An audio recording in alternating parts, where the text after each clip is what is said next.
Bonjour à tous, bienvenue sur GM6. Donc je vous souhaite à tous, tous ceux qui me suivent et qui sont abonnés, puisque vous allez forcément voir cette vidéo, je vous souhaite à tous une bonne année 2021. On est en 2021, donc en espérant qu'elle sera meilleure que l'année dernière, puisqu'on est en plein dans la Covid, donc la maladie, cette fameuse maladie, la Covid, en espérant que tout ça va s'arranger avec les vaccins. Donc voilà, pour ceux qui regarderaient cette vidéo dans 100 ans, vous saurez exactement où vous situez par rapport à l'histoire.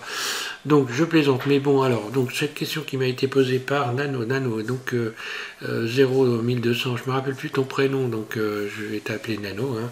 Tu me l'as donné il me semble, mais bon, j'ai tellement de monde que les prénoms je finis par les oublier. Voilà, à mon âge, ça peut être normal normalement, je pense, voilà, ça peut être normal. Donc pour le sujet de la courbure des rails, donc, comment courber des rails avec Blender. Alors là, il y a évidemment plusieurs solutions, mais bon, celle que tu as utilisée, effectivement, en voulant utiliser donc le modificateur déformation simple, c'est pas la bonne solution pour pouvoir faire ça. Donc je vais te faire voir moi comment je ferais. Donc il y a, voilà, donc moi j'ai obtenu une courbe nickel, il n'y a pas de problème, avec évidemment les deux rails, parce que voilà, il faut évidemment c'est avoir les deux rails avec la bonne dimension de préférence. Voilà, donc je vais t'expliquer ça, je repars sur une autre fenêtre, et puis donc je suis sur Blender 2.90, hein.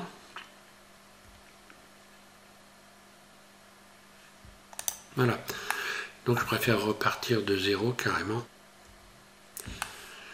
Alors, première des choses, je vais rajouter un cercle, voilà. Moi je pars d'un cercle que je vais transformer. J'ajoute un cercle, ok, je me mets en vue de dessus, donc tu vas avoir une courbure, et cette courbure, bah, tu vas pouvoir l'ajuster avec, en retirant certains éléments du cercle ici. On n'a pas besoin de tout ça, on a juste besoin d'avoir une courbe. Donc je sélectionne un nombre de vertices comme ça, que je vais supprimer, voilà, je vais garder une courbe. X vertice, voilà, et j'ai cette courbe, je peux la modifier en modifiant sa surface sur X par exemple, donc je la sélectionne, SX, et je peux l'ajuster à n'importe quel plan, hein, mais il faut simplement ne pas la déplacer dans la scène. Il faut que l'axe qui est ici reste bien cet axe-là, il ne faut pas modifier les axes, et voilà, donc la courbe, je peux l'ajuster donc en faisant un SX comme je viens de faire, mais je peux faire un SY pour modifier sa courbure, là, SY ou SX. Ce qui fait que là, je peux donc l'ajuster à n'importe quel plan, hein, SY. Voilà. Donc imaginons que ma courbe c'est ça. Voilà. Je l'ai ajusté. J'ai la bonne courbe. Je vais, pour avoir une belle courbe ici, je vais déjà la subdiviser. Voilà. Donc je vais dans modificateur, subdivision de surface, là, pour ajouter donc un certain nombre de vertices pour avoir une belle courbure. Donc voilà, je vais par exemple le faire deux fois ici, et puis je vais appliquer. Donc là j'ai une courbe parfaite, je vais donc cliquer sur cette flèche là, et appliquer. Lorsque je retourne en mode edit, voilà, j'ai une très belle courbe, et cette courbe, je vais la transformer en courbe de Bézier. Donc pour la transformer en courbe de Bézier, bon, moi j'utilise mon menu favori ici, hein, courbe à partir, autrement il suffit d'aller dans il me semble objet, voilà, et voilà, convertir en courbe. Donc je suis en mode objet, hein, et je fais convertir en courbe. Là j'ai maintenant une courbe de Bézier qui est nickel, et cette courbe de Bézier va me servir pour pouvoir courber des rails. Donc les rails, je vais fabriquer donc les rails à partir d'un plan. Je vais donc déjà commencer par faire un profil de mes rails. Donc je vais dans Mesh, ici, je rajoute un plan, voilà. Et ce plan, je vais faire en sorte qu'il ait déjà de la bonne dimension, faisant une surface. Puis je vais le mettre, on va dire, je vais appliquer une rotation sur Y, RY à 90 pour le mettre, voilà, correctement par rapport à la courbure, hein. Et je vais modéliser, voilà, je me mets en vue 3, mode edit, et puis surface, donc sur X, sur Y, SY, voilà, et je fais un plan, je vais créer une forme de rail. Donc mode arrête, je clique sur le 2, j'attrape ici ça, je le fais rapidement, hein. Extrude, un clic roulette, surface, puis extrude, clic roulette, voilà, donc la base de la rail par exemple, voilà, ensuite le haut, donc G, Z, on va faire ça un peu plus bas, extrude, un clic roulette, extrude, donc là surface, voilà, extrude, un clic roulette, puis Shift CTRL B pour arrondir les angles en haut là. Alors, je fais tourner, voilà, allez, j'ai une forme de rail. Là je vais me mettre comme ça, on verra mieux.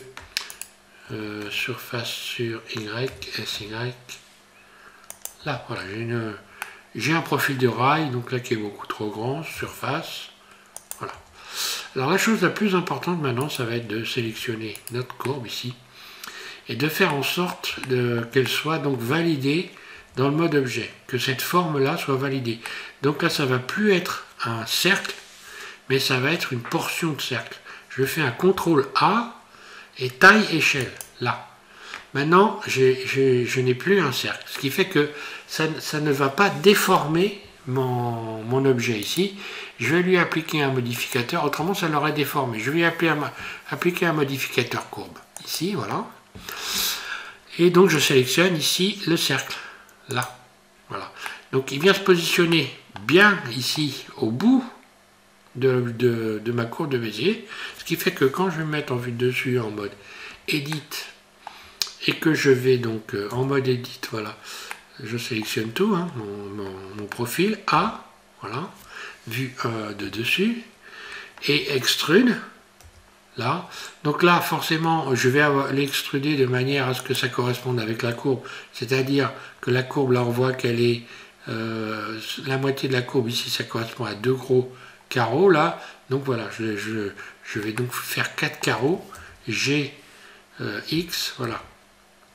Je vais mettre 4 carreaux, ça va correspondre à peu près à la dimension de la courbe. Donc évidemment, il faut que ça corresponde. Hein. Le mieux, c'est que voilà, si je me mets en mode... voilà, donc là, je vois que je peux même... je vais peut-être même pouvoir la rallonger un peu. G, Y, G, X, voilà. Là, ça correspond, ok. Donc maintenant, pour que ça puisse se courber, je vais rajouter des rayons, des boucles, hein, voilà, des coupures. Et donc les coupures, je les vois en bas à gauche de mon écran, je suis 40, 45, je vais en mettre 60. Il faut en mettre une bonne quantité pour avoir une belle courbure. Hein. Un clic gauche, voilà. C'est ce qui va permettre de courber l'ensemble. Puis même, je vais même peut-être rajouter une dans ce sens-là, histoire d'avoir une belle courbe, ok. Voilà, et maintenant quand je retourne en mode objet, bien, ma rail est courbée, voilà. Et elle correspond à la taille de la courbe de Bézier. Donc maintenant, je vais sélectionner toute ma rail, je me mets en vue de dessus et je vais donc la dupliquer pour faire la deuxième partie de la rail.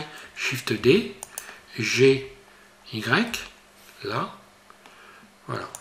Et ça va faire directement la bonne dimension. Ici, j'ai tout de suite la bonne dimension.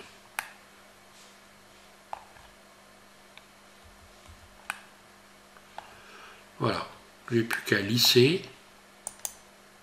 objet, lisser, puis ici je vais dans normal, voilà, et je clique ici donc pour retrouver les formes correctes de mes rails.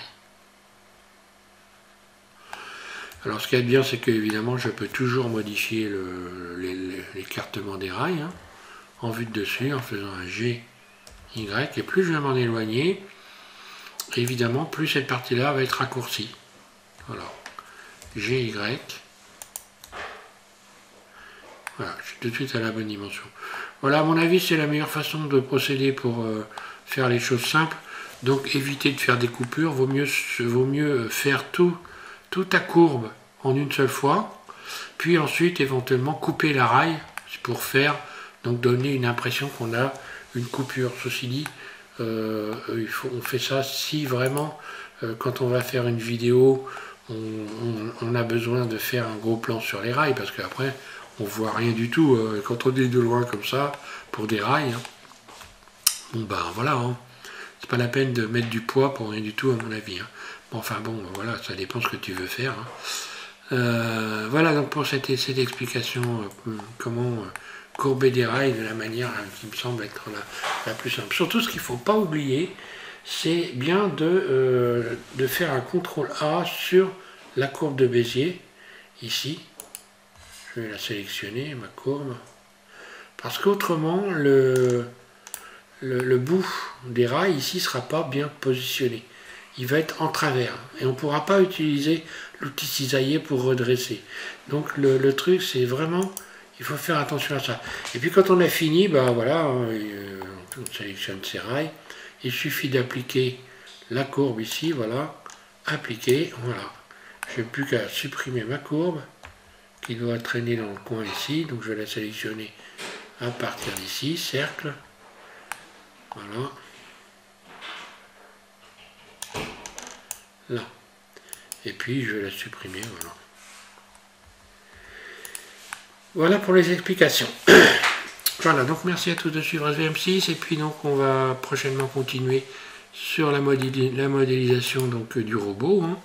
Je vais donc faire la partie basse du robot dans les prochains tutos. Voilà. Merci à tous, bon courage, et voilà donc Nano pour les explications.